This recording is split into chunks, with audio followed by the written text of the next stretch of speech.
Bonjour et bienvenue dans cette vidéo qui a pour objectif de présenter les fonctionnalités de base de notre éclairage Epure. Grâce à cette vidéo, vous pourrez utiliser l'éclairage de manière optimale, révéler toutes ses performances et améliorer ainsi le confort de vision des chirurgiens. Tout d'abord, vous pouvez piloter l'éclairage directement depuis ses propres capteurs sans contact ou bien depuis le report mural. Dans le cas d'une configuration avec 2 éclairages ou plus, vous pouvez choisir l'éclairage que vous allez piloter grâce à la touche en haut à droite du report mural. Chaque éclairage est identifié par une pastille de couleur présente sur les suspensions. Ici, le fond d'écran du report mural est bleu, ce qui signifie que je pilote l'éclairage doté de la pastille bleue.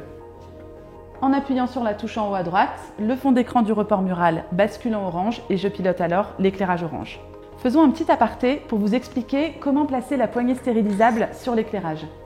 Pour cela, il vous suffit de glisser la poignée sur le manchon, puis d'effectuer une rotation jusqu'à ce que l'encoche coïncide avec le bouton poussoir. Pour enlever la poignée, il vous suffit d'appuyer sur le bouton poussoir, puis de la retirer. Nos éclairages peuvent également être équipés de supports pour poignées à usage unique, à jeter après chaque intervention. Pour revenir à l'utilisation de l'éclairage, vous allez pouvoir allumer ou éteindre la coupole en appuyant sur ce bouton. Le bouton Endo va vous permettre de passer l'éclairage en mode Endo. Ce mode Endo allume seulement certaines LED et il vous sera particulièrement utile comme éclairage d'ambiance en cas d'opération endoscopique ou célioscopique. Le reste des paramètres va pouvoir s'ajuster à l'aide des 3 capteurs sans contact présents sur chaque côté de la coupole. Pour faire varier un paramètre, il vous suffit de passer votre main à environ 5 cm du capteur. Vous passez votre main de gauche à droite pour augmenter le paramètre et de droite à gauche pour le diminuer. Pour une détection parfaite, votre mouvement doit être ample et commencer avant le capteur pour se terminer après le capteur. Si vous souhaitez ajuster l'intensité lumineuse entre 50 000 et 160 000 lux, il suffit de passer votre main devant le capteur symbolisé par un soleil jaune. Vous pouvez également ajuster la focalisation en utilisant le capteur symbolisé par les cercles verts. L'Epure permet d'éclairer un diamètre jusqu'à 26 cm et est doté de la technologie brevetée Focusmatic qui vous permettra de maintenir l'intensité lumineuse maximum même sur de très grandes tâches.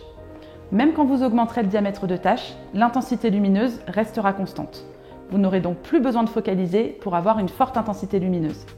Enfin, vous pouvez ajuster la température de couleur en utilisant le capteur symbolisé par le thermomètre bleu. La température de couleur peut être ajustée entre 3500 et 4500 Kelvin et est synchronisée entre les 2 coupoles. Quand on modifie la température de couleur sur le premier éclairage, l'autre s'adapte automatiquement. Nous vous conseillons de sélectionner une température de couleur chaude vers 3500 Kelvin quand vous avez besoin de faire ressortir les organes ou tissus nécrosés. Certains chirurgiens étant habitués aux éclairages halogènes préfèrent également les températures de couleur chaude qui proposent des teintes tirant vers le rouge orangé. En revanche, nous vous conseillons de sélectionner une température de couleur plutôt froide vers 4500 Kelvin quand vous souhaitez faire ressortir les nerfs ou vaisseaux. N'hésitez donc pas à modifier ce paramètre au cours d'une même intervention en fonction de vos besoins et en fonction de l'étape de la chirurgie. Avant de terminer cette vidéo, quelques petits conseils pour avoir une vision optimale pendant vos opérations.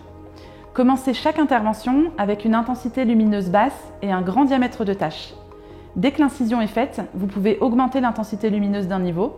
Et si l'éclairage n'est toujours pas optimal pour vous, n'hésitez pas à augmenter progressivement l'intensité lumineuse ou à jouer sur la température de couleur. N'oubliez pas non plus de vérifier que vos éclairages sont correctement positionnés. Évitez de les placer à l'aplomb, mais plutôt en incidence de chaque côté du champ opératoire et à une distance d'environ 1 mètre. J'espère que cette vidéo vous a été utile. N'hésitez pas à regarder les conseils d'utilisation et les autres tutoriels sur notre chaîne YouTube.